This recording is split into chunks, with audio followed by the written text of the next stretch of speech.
this video we're going to look at the main handle to the Blacksmith calipers.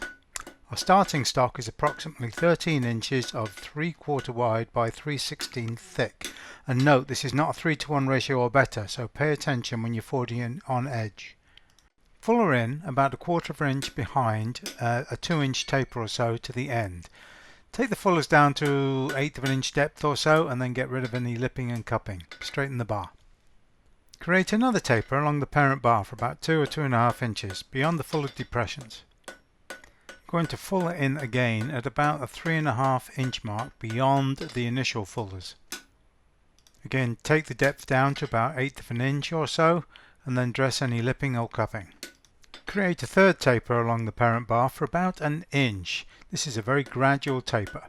Once you've got your third taper in place, go back to your second taper and just put a couple of chisel marks, one top, one bottom, and those are going to be your training wheels. We're going to split between those two marks. I do most of my cutting on the flat face of the anvil, and then I bring in the plate when I feel like I'm going to break through. Working on the face, I feel I have more control over the process, only needing the plate when I'm cutting through. My chisel has round edges, so you'll notice I'm standing the chisel up at an angle when I'm at the front and the back of my cut, just to drive those round edges into the cut a little bit. To open the cut, I'm going to drive it onto my chisel. I'm going to drop my chisel into my hardy.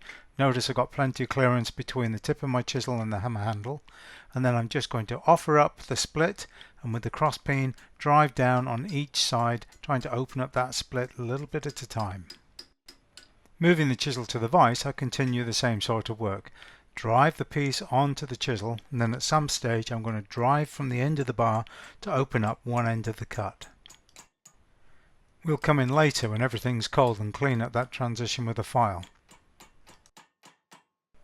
Once you're happy with the chisel split, then we're going to concentrate on the little embellishment that holds the rivet.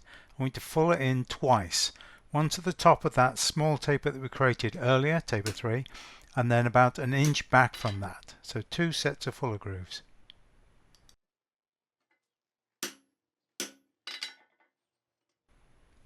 Once you've got your second set of fuller depressions, just take your hammer and the edge of the anvil and round that isolated mass into a little ball. My next step is to punch a hole in the middle of that, so it's going to change the shape a little bit as I punch. But you could also drill. Both are fair game, I believe. I punch small, 3/16 for example, and then I drift it out to not quite 1/4 inch round. Once I've got the hole where I want it, I'm going to take a square drift, 1/4 inch square, and I'm going to drive that through the hole. My drift is not upset, it is 1/4 inch on the money, allowing for a little file room when everything has cooled down. Changing ends with your tongs, we're going to come in about 3/4 inch, as much as the bar is wide, and we're going to isolate another couple of fuller grooves. Then we're going to dress the end into either a round or a teardrop shape, depending on what you want. I punch a hole and then I drift it to 5/16 or 3/8, allowing it to hang on a 1/4 inch rod on the side of the wall. This technique of fullering in and leaving a square mass and then manipulating it to round is quite handy. Let's have a look at making a ball. In this case I just fullered in from 2 sides, isolating a tab on the end, and now I'm just creating a ball. You'll see this technique in a future project. Split the handle material much as you did before and open it out into a nice lazy ellipse. Once you've got your handle sorted out, flip your tongs to the other end of the bar and we're going to open up the split for the caliper ends.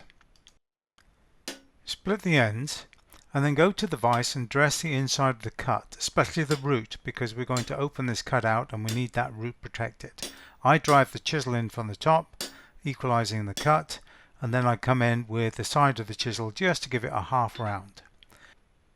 Open the arms out, and as soon as you've done that, it's time to turn your attention to the independent arms of the calipers.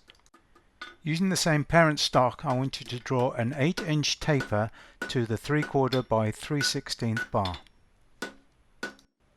Dress the taper on the face of the anvil and chamfer the corners, and then we're going to bend the bottom 4 inches over the bick. That's it for part 1. I'll see you in part 2 for assembly and benchwork.